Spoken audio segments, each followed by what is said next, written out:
Hello and welcome to Rajya Sabha Television. You're watching The Big Picture with me, Frank Pereira. A day after US President Donald Trump called Prime Minister Narendra Modi to greet him on India's Independence Day, the US designated Pakistan-based Hizbul Mujahideen responsible for terrorist attacks in Jammu and Kashmir for the last 3 decades as a foreign terrorist organization.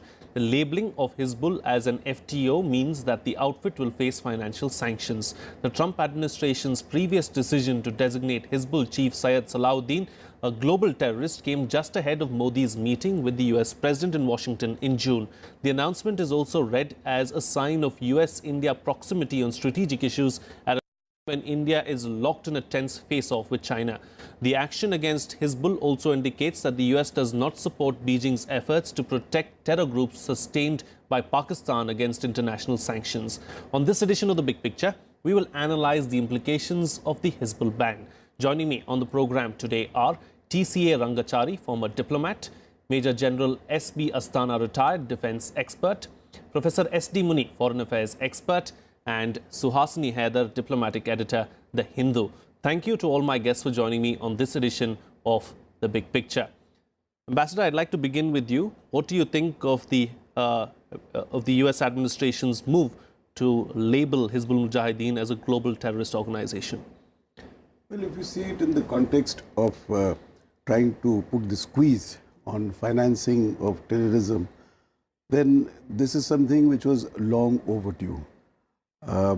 Every country in the United Nations has spoken about being opposed to terrorism, being united with the rest of the international community in taking such steps as are necessary to stop terrorist activities anywhere in the world, and to all the means and methodologies, including financing, to put a stop to that. So they are in fact committed in terms of their own word that they would take these steps. Specifically, the United States has an executive order under which this decision has been taken, which means that as far as the United States jurisdiction extends, then whatever properties or finances or other assets that any organization or individual so designated will have can be, in fact, will be subject to confiscation or other restrictions by the United States. And also any United States national who has any dealings of that kind with these kinds of organizations or individuals, the executive order bars them from doing so. Now, if I saw in the earlier commentary this reference to how this is a symbol of a strategic partnership, I would hope in India that we would look at it more in the context of the commitments made by the individual countries and following through on them, rather than seeing it as a favor done, because this should be the action that every country should take towards every terrorist organization. Very well analyzed. You know, Professor S.D. Muni, as far as the Indian perspective is concerned, what does it really mean? Is it going to dent the Hizbul Mujahideen in any way?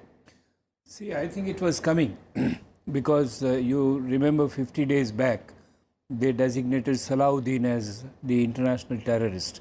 Now, if you designate the leader of an organization as an international terrorist, you can't leave the organization untouched. More than that, Hizbul has been very openly coming up with their links with Al-Qaeda on the one hand and the Islamic State on the other, which gives it an international dimension. Besides the Pakistani support, which is there behind it, and US was, I mean, much earlier was quite hesitant to recognize a terrorist group which affects only a region, particularly South Asia, as an international terrorist group, because they did not go beyond Al-Qaeda or at the most Islamic State. Gradually, there is a strategic distancing between them and Pakistan. There is no denying the fact. And I would agree with you that there is a strategic greater synergy between US and India on various issues. This is a particular moment when things are moving further closer. You use the word synergy. Is partnership too strong a word to use at this point in time? Well, I don't think so, because there are so many words which have been used, particularly by the US vis-a-vis India. you know, the defining relationship. Where do you go beyond that? If it is a defining relationship of the century, you call it by any name. Therefore, but in terms of practice, in terms of ground reality, things have been moving in a manner that greater understanding on various issues are developing between the two countries. And therefore, it is good that the US has now shed off its earlier hesitation and also recognize that these are the groups which are actually creating. And why not? I mean, 1.6 billion South Asian subcontinent, and if the terrorists are operating here, it is almost 1/6 of the universe. Sure. Therefore, you have to recognize them in terms of their international import. Indeed. You know, General, from an Indian point of view, from an Indian perspective, it's more important what really the Hizbul Mujahideen does in the valley. Do you believe that this move is going to curtail or clip their wings and ensure that things like recruitment and other matters as far as the valley are concerned, is all of that going to be curtailed? Okay. Firstly, I would welcome this move of United States. And as far as the valley is concerned, one very good thing which has happened is that this has broken the myth that this was homegrown law and order problem, which US had been saying for some time. Now, a global narrative is that it is not a homegrown problem. It is not the case of Azadi. If it was the case of Azadi, Hizbul Mujahideen chief who lost elections here and who contested elections here would not have contested it if he was talking of Azadi. But he did so. None of his children has joined. His entire family is here. Similarly, if you see the per capita income of Valley, it is better than a large number of states of India. So, where is the case of Azadi? So, this was not the case of Azadi. Here was a man, as far as I am concerned, he was a defeated politician. He made statements to the effect that I will ensure that the peace does not prevail in Valley. Now, from Mr. Nobody, after he lost election, he became Mr. Somebody. And the reason was that he entered a terror industry. Now, terror industry is a very lucrative industry. There was a fair amount of money. There are fair amount of privileges which he is enjoying in Pakistan, and ISI and Pakistan, they were too willing to help him out. Now, as far as the operations in Valley is concerned, we will have to continue as per the synergized operations which are going on now. The government, the NIA, which is controlling the terror funding, the security forces, everybody seems to be on the same page. Even the police and the people seem to be coming up with action intelligence. And therefore, the kind of results which you see are very encouraging. And I will, again, one more thing which I want to touch upon before I finish. You see, out of, in this year, 130 approximately militants have been killed, out of which only 30 are Kashmiri youth. So that means it is a foreign hand which is absolutely visible. Sure. Sure. Now, out of these 30 also, if you ask, if you go into everybody's detail, you will find that these guys are the ones who don't want to work. We have been meeting their parents to say as to why don't you stop these guys? Sure. The parents say he gets good money, he gets all privileges, he can do whatever he wants with a whole lot of families which are around, and nobody will speak a word, nobody will complain. That's the way they go about it.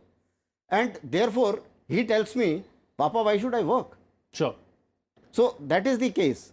It's not the question of not finding work and things like that. Right. Let me bring in Suhasini Haider into the debate as well. You know, Suhasini, this is not the first time that the Americans have designated the Pakistani terror group as a global terrorist organization. It has happened with various organizations in the past as well. What has been the success story, or what has been what has happened to all of that?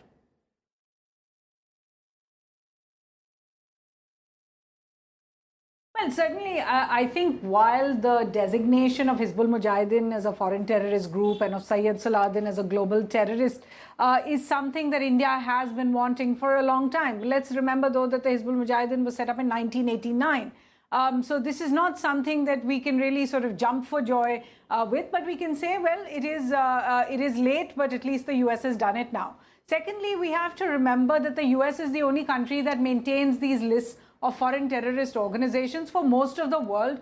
It is enough that some group is designated by the United Nations Security Council, and most nations are supposed to adhere to that. The third thing is, as you had asked, is what is the track record of the kind of action against these groups? I have to say that the other two groups that attack India, that are based in Pakistan, that have also been foreign terrorist organizations, have also been UNSC designated organizations, are really the Lashkar-e-Toiba and the Jaish-e-Mohammed. While we see absolutely, I mean, we see very few strictures on either of those organizations. When it comes to holding rallies, both Hafiz Saeed as well as Masood Azhar are able to travel free around Pakistan, hold rallies, massive rallies, where a lot of expenses undertaken. We saw one of the main leaders of the Lashkar-e-Toiba, Zakir Rahman Lakhvi, get bail in the 26/11 Mumbai terror attack case. He received bail, which was a contravention of the UNSC orders. But even so, very little has been done against him. And the third thing, now, and I'm not for a moment saying this should be the strategy. I'm just saying that if the US is trying to make the point that it sees the groups that attack India, that are based in that area, on the same level as it sees other groups in that area, then how is it that we've never seen a targeting of the Lashkar-e-Toiba, of the Jaish-e-Mohammed, of Hizbul Mujahideen directly? Sure. We have seen the Taliban targeted directly. We have seen the TTP targeted directly, all on the other frontier of Pakistan. But we have never seen the US really take direct action. So I would say that it's well done, but really only a step in the direction that India would like to see. Okay, fair enough. Ambassador Rangachari, is that what's going to happen? I mean, just like Jaish-e-Mohammed and Lashkar-e-Toiba, the name of Haqqani Network, the name of Hizbul Mujahideen is going to change, really. Syed Salahuddin is probably going to be in the house arrest for a few days, and it's going to be back to square one. I'm not sure that it is that easy for the Hizbul Mujahideen to evolve or metamorphosize itself into another organization with a different name. It is a brand. And as I suppose in most matters, when you have established a brand, then to change that brand and develop into another is not that easy. Jamaat-ud-Dawa, when there were restrictions imposed, at that time it converted itself into other organizations. But all of these are part of the United Jihad Council, of which Salahuddin was the chairman, yes, president. Now, therefore, everybody knows what is what. Just because you change a name, it doesn't mean that you convey to the people that somehow this is a totally different outfit, the person has changed or the person is different. Everybody is able to see through this kind of a game now. After all, it's been going on for a long enough time. Ultimately, the test will be what is the view that Pakistan takes. If you go back to 2004, when Mr. Vajpayee, as Prime Minister, had visited Pakistan, General Musharraf had given a commitment that Pakistan or any territory under the control of Pakistan, and that phrase was specifically coined in order to cover POK, would not be allowed to operate this terrorist activity, etc., against any third country. Now, since then, we have seen, this is what now, 13 years down the line, we really haven't seen any serious effort on the part of Pakistan, either the civilian government or the armed forces, to target these organizations in quite the same way in which they have targeted the organizations operating on the borders with Afghanistan.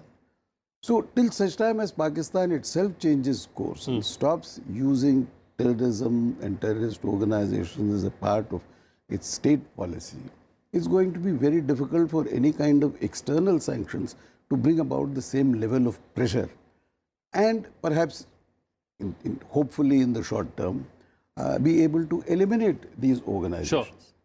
Professor Muni, what will Pakistan really do? Because see, we've seen the Americans try desperately on the western frontier, just like Suhasini mentioned, as far as the Haqqanis and the Taliban are concerned. The military pressure, the dangling of the economic carrots, and all of that has been tried, but Pakistan has not really yielded.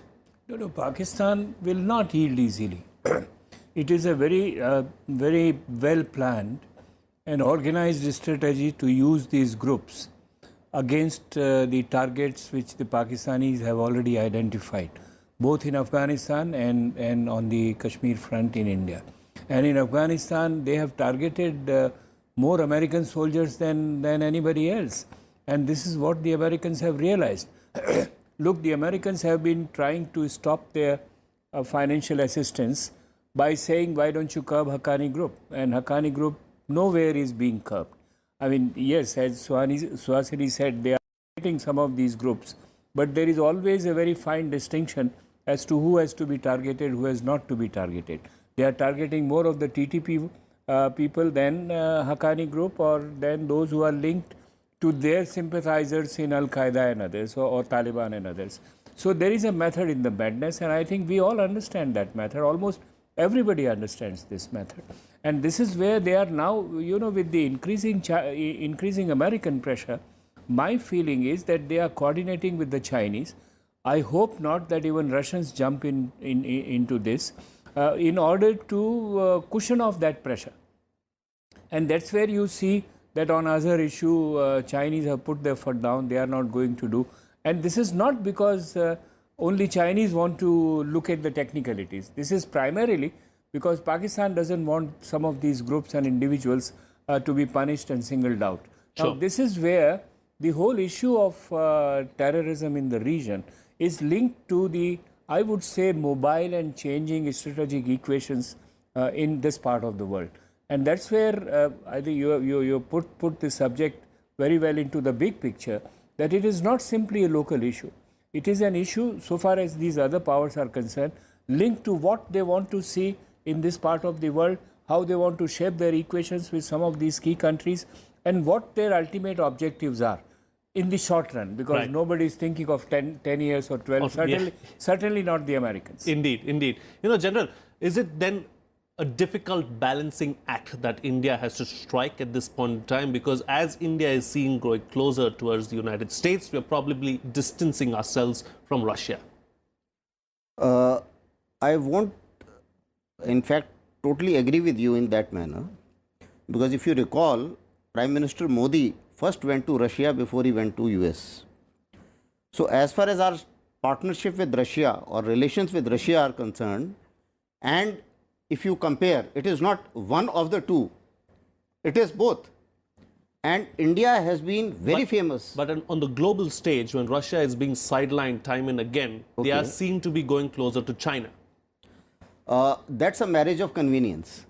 It's not that the Russian policies can be dictated by Xi Jinping and vice versa. The problem is that Russia needs money, so he has to get closer to China. So it's a marriage of convenience. It's not that it's a very comfortable arrangement. Because when he talks of OBOR and when the Russians' infrastructure, which he has got in the Central Asia, and those interests challenge and clash with each other, they have to make some adjustments. So it's not that, and as far as India is concerned, you see, even when there were two clear-cut groups, we had an independent foreign policy, we were non-aligned. Even today, we can confidently say that we do have an independent foreign policy. It's a question of the perceptions of people who are trying to put in this manner that India is getting very close to USA. Tomorrow, if there is an issue where our national interest says that we have to stand up to USA in a particular policy, I am sure India will do that, because India is a country which has stood for it. So that's the first part of your question. The second part is that if you see the terror part, I mean, I would like to add on to my panelists, in the terror industry, the fuel is money. And if this money gets curbed in some manner, then it does affect the terror industry. Sure. And this issue of changing names, coming up with a social organization, and then doing business as usual has been done 100 times. So many organizations have done it. But they are also in this terror industry, the alliances are different. Now, you take the case of Pakistan. In Pakistan, there are 3 different groups. One is pitched against India, one is pitched against Afghanistan, one is the group which is hitting Pakistan itself. So a terrorist is a monster. Sure. Even you take the case of today, Salahuddin, the Hizbul Mujahideen chief. This guy had made a statement to say that Pakistan is helping me to fight against India. Right. And he also says the day Pakistan stops helping me, I will fight in Pakistan. He didn't say against Pakistan, but he said I will fight in Pakistan. Sure. Which indirectly says everything. Right. Right. So Hasni, then can we call it a political and a strategic victory really as for New Delhi?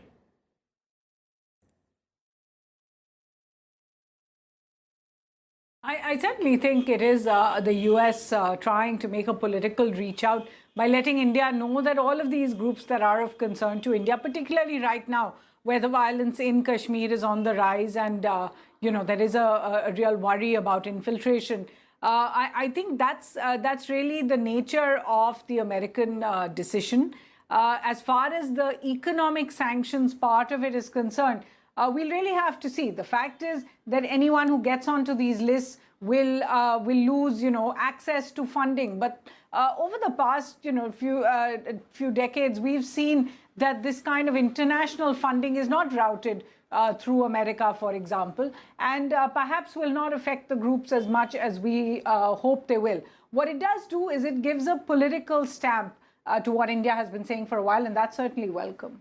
Okay, I've got about 5 minutes left on the program, so I'm going to get quick closing comments from all my guests, starting with you, Ambassador. Is it a victory for India or Pakistan, or is it too strong a word to state at the moment? I look forward to the day when we wouldn't have to debate an issue like this, and we wouldn't look upon this as a victory or a defeat, because I'm looking forward to the day when Pakistan would cease to support terrorist organizations, use terrorism as an instrument of state policy, and look for better relations with India.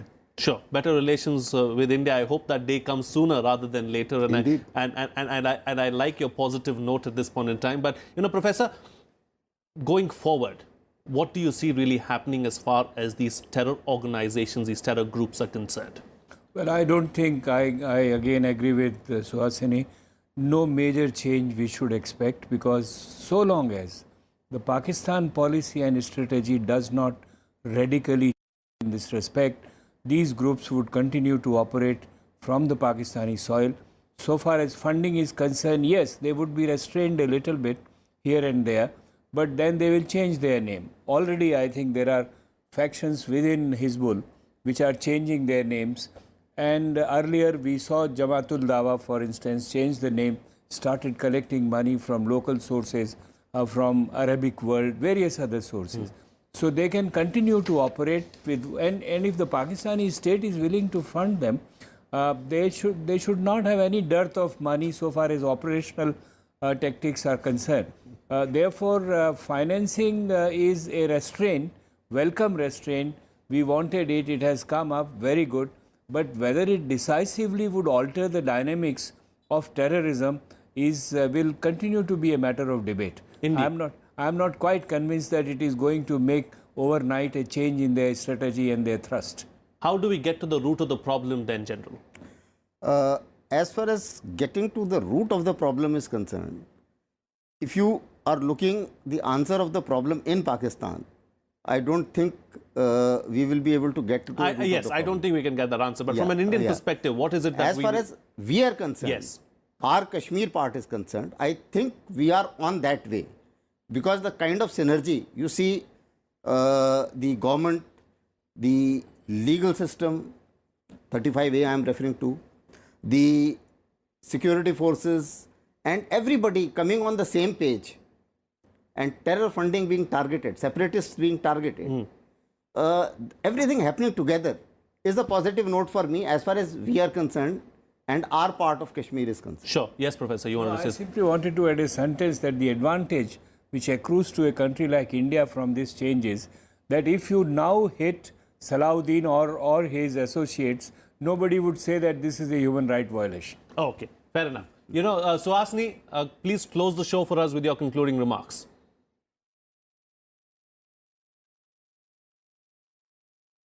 I think we must be grateful that the US has woken up to the danger of the Hizbul Mujahideen. What we must watch much more closely, though, is what is going to be the US's AFPAC policy. It's more than a few months delayed so far. But I think what their new AFPAC policy, or what they are calling a South Asian policy, will determine is the future of all of this. Because if the US decides to put more weight into Afghanistan, into the fight against terror over there, then perhaps we will see different results. If, in fact, the US is planning to put maybe a few thousand more soldiers in or pull out entirely from Afghanistan, then India has to brace for that. And I think Professor Muni also spoke about the idea that there is already an arc coming up with Russia, with China, with Iran, perhaps with Pakistan, that we must also factor in to our future planning. So I think while the US decision to designate Hizbul Mujahideen must be welcomed, the larger fight has many more parts to it. Okay, the larger fight has many more parts to it. We'll have to see how those parts play out in the days to come. But I'd like to thank all my guests for joining me on the big picture today. TCA Rangachari, SB Astana, ST Muni and Suhasini Haider, thank you so much for joining me on the program and putting things into perspective for us. That's all the time we have today. See you again next time.